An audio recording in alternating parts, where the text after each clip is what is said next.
Welcome back. और मुझे आशा है कि आप घर पर स्वस्थ होंगे।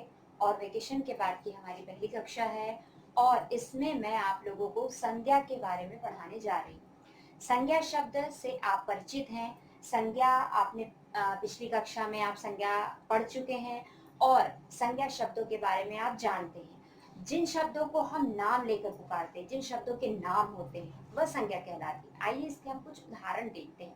जैसे आप एक चित्र देख रहे हो, इस चित्र में आप देख रहे हो कि स्नेहा, उसमें नीचे लिखा स्नेहा पुस्तक पढ़ रही है। स्नेहा एक बच्ची है, लड़की है, और स्नेहा मतलब एक नाम, जिसको हम नाम से उसमें देख रहे हैं, नाम लिखा है, तो वह क्या कहलाई? संज्ञा कहलाई। दूसरे चित्र में आप देख रहे हो कि कश्मीर, अब एक चित्र बना हो जिसमें आप देख रहे हो कि कश्मीर बहुत सुंदर है। कश्मीर एक जगह का नाम हो गया। पहले हमने एक व्यक्ति का नाम देखा था उसमें स्नेहा, अब दूसरा आया एक जगह का नाम। ठीक है। तीसरा उदाहरण देखें तो इसमें है कि आज बहुत गर्मी है। गर्मी मतलब फीलिंग्स, भाव, है ना, जिसमें हमको कुछ एहसास हो रहा है।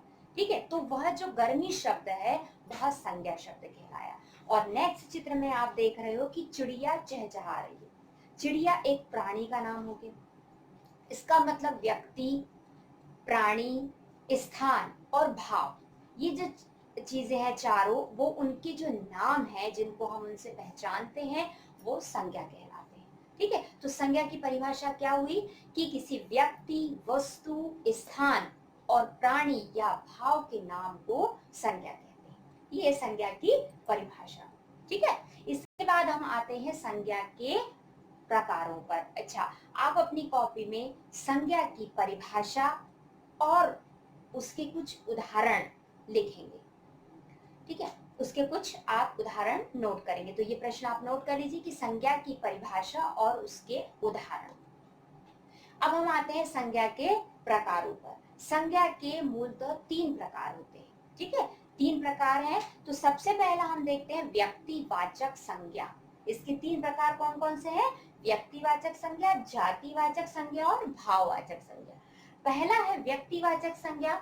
व्यक्तिवाचक संज्ञा जो है वो हम कैसे समझाएंगे? मतलब किसी व्यक्ति का नाम, व्यक्ति यानी किसी का विशेष नाम। जैसे आप चित्र में देखो, सचिन तेंदुलकर का चित्र बना है, तो मतलब ये एक विशेष नाम होगा। ठीक है। इसके बाद आप जैसे देख रहे हो कि मोर का चित्र बना है, तो ये एक प्राणी का हम नाम, उसको हम नाम से जानते हैं, नाम हुआ ये। ठीक है, प्राणी का नाम हुआ।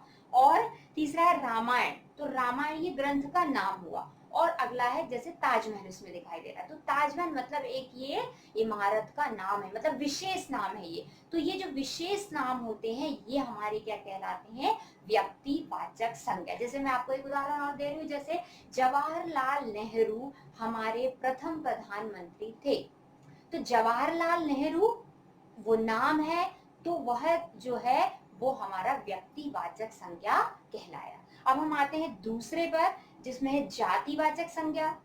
जातिवाचक संज्ञा मतलब जिसमें जो शब्द हमें एक पूरी जाति के बारे में बताता है, एक पूरी जाति को व्यक्त करता है, वह जातिवाचक संज्ञा कहलाता है। फॉर एग्जाम्पल जैसे उसमें कुछ उदाहरण दिए हैं, जैसे कार। ठीक है। तो कार का वहां पर नाम नहीं दिया है, कोई विशेष नाम नहीं दिया, बल्कि कार लिखा है, तो कार नाम हो, नाम नहीं है, लेकिन वह पूरी कार की जाति को बता रहा है। नगर, नगर दिया है, तो नगर मतलब वो पूरे नगरों, नगर को बता रहा है, कोई स्पेशल नगर का नाम नहीं लिखा है ताकि हम उसको व्यक्तिवाचक बोले। सिर्फ नगर लिखा है, तो वह क्या कहलाया? आपका जातिवाचक संज्ञा। जैसे कुछ अन्य उदाहरण भी हम दे सकते हैं, जैसे देश, नदी, यहाँ पर कोई स्पेशल नदी, यदि हम नर्मदा कहते हैं तो वह व्यक्तिवाचक कह रहा है क्योंकि नाम है। लेकिन यदि हमने नदी कहा है, इसका मतलब ये कि वह पूरी नदियों, कोई सी भी नदी के बारे में या पूरी नदियों के बारे में बता रहा है, तो वह जातिवाचक संज्ञा होगा। अब हम तीसरी संज्ञा पर आते हैं, जो है भाववाचक संज्ञा। भाववाचक संज्ञा में क्या होता है? इसमें वह दिखाई नहीं देती, हम उसका एहसास करते हैं। ये चीज हमें दिखाई दे रही थी, व्यक्तिवाचक जातिवाचक में हमें दिखाई दे रही थी, लेकिन भाववाचक में हमें वह चीज दिखाई नहीं देती, लेकिन हम उसका एहसास करते हैं, हम उसको बताते हैं। तो मतलब फील करते हैं उसको। तो जैसे कि यहाँ पर आपको कुछ चित्र दिखाई दे रहे हैं, जैसे उसमें लिखा है बुढ़ापा, मित्रता, है ना। ये फीलिंग्स होती हैं। बुढ़ापा यानी ये आपको उसमें दिखाई नहीं देता, आप देख नहीं सकते, लेकिन ये फील होता है कि बुढ़ापा या मित्रता, मित्र तो दिखाई दे रहा, मित्र है, लेकिन मित्रता जो है उसकी, वह आपका भाववाचक संज्ञा का उदाहरण है। खुशी, दुख, है ना, ये सब भाववाचक संज्ञा के उदाहरण है। फिर इसके बाद जातिवाचक संज्ञा को ही दो भागों में बांटा गया है, जिसमें एक है समुदायवाचक संज्ञा और दूसरी है द्रव्यवाचक संज्ञा।